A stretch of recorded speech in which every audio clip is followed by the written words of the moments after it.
Champion pool is bad. We move around 5 champs in every lane, especially in high elo. Some champs are very, very off meta, and playing them is just throwing your game.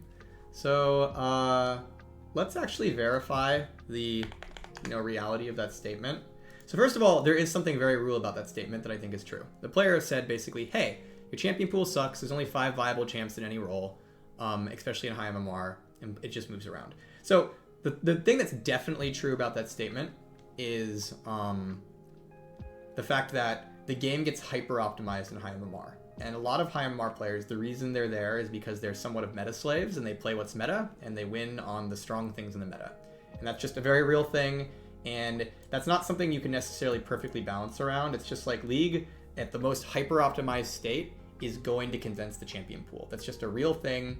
And you're never going to have all 160 champions equally viable at the best, in the best part of the game. Now, that said, that is not important. It is important that all the champions are viable somewhere, especially for the majority of players. So it's much more important that, like, say, 99% of players feel like most champions are viable than it is for the top 1%. That said, it's still important that the top 1% feel like there's a number of, like, varying and interesting and viable characters. And so I am curious if that's, this assertion is true. Is there only 5 viable characters in each role? So let's go take a look at what people are playing right now. This is for average elo right now. We're going to check average and then we're going to check high. And we're going to do it over 30 days just to get a good sample size. So let's look at what's being picked in top lane. Top lane, for the average player, seems very, very high diversity, actually. There are a ton of champions being played up there, all at similar amounts. So I look at top lane, and immediately I'm like, for the average player, top lane seems like it's pretty diverse. Jungle. Jungle, you see a bit more dominance from Lee Sin and Viego, but you still have a lot of characters that are like being present in most MMRs. Now again, a reminder here is 3% is the average pick rate, and there's a lot of characters above 3%. So jungle seems pretty good too.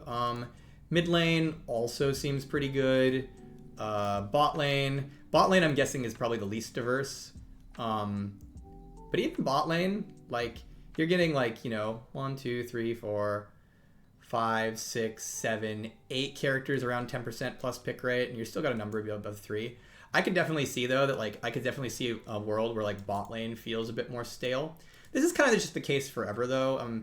AD carries, I think one of the hard parts about balancing meta diversity in bot lane is that there's not a lot of AD carries, and B, there's not different classes of AD carry. And what I mean by that is one of the reasons top lane is so diverse is because there's different classes of character. You can play bruisers, you can play weird juggernaut scalers, you can play Tryndamere, you can play Teemo, you can play like skirmisher, auto attackers, you can play tanks. There's a lot of different options in terms of class, whereas bot, it's just, you can literally only play AD carries. And because of that, AD carries tend to trade off against each other. It's like one of the decisions a lot of players are making between if they played Ashe or Kai'Sa or Jinx is quite literally who is stronger.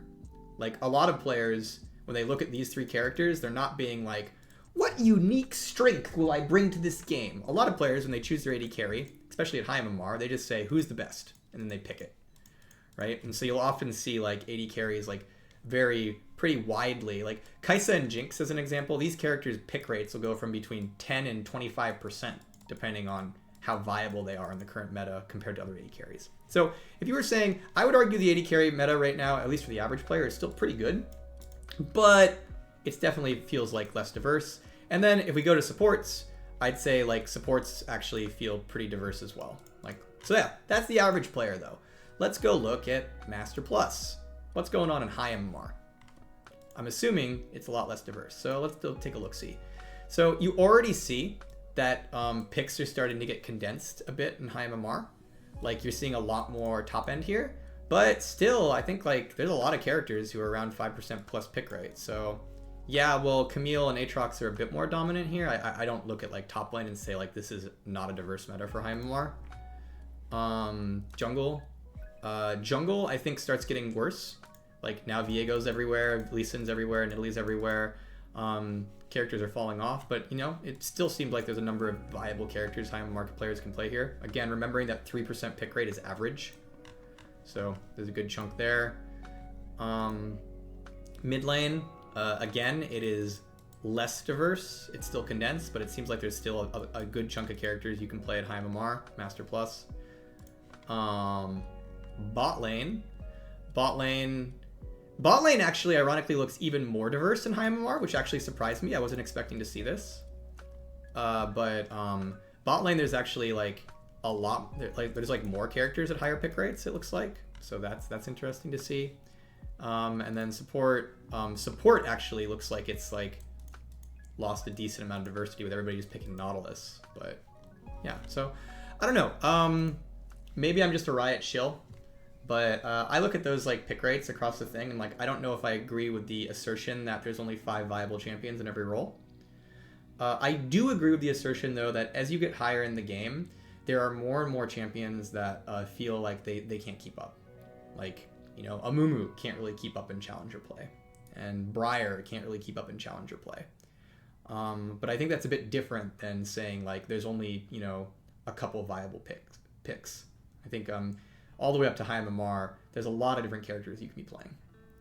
And you might be asking, by the way, August, you looked at pick rates. Why didn't you look at win rates, right? Like, why didn't you, you know, the argument is characters that are powerful, not the characters that get picked. To some degree, balance is perception, especially when it comes to high MMR.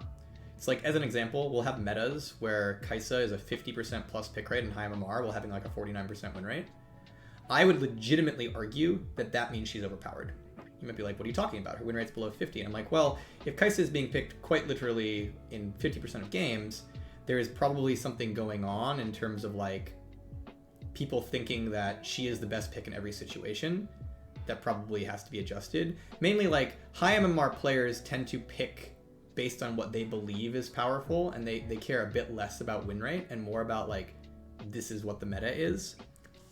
And so, especially in high MMR, pick rate tends to communicate viability to some degree. That's not always the case. But it tends to be a bit more true in high MMR than it is in like low MMR.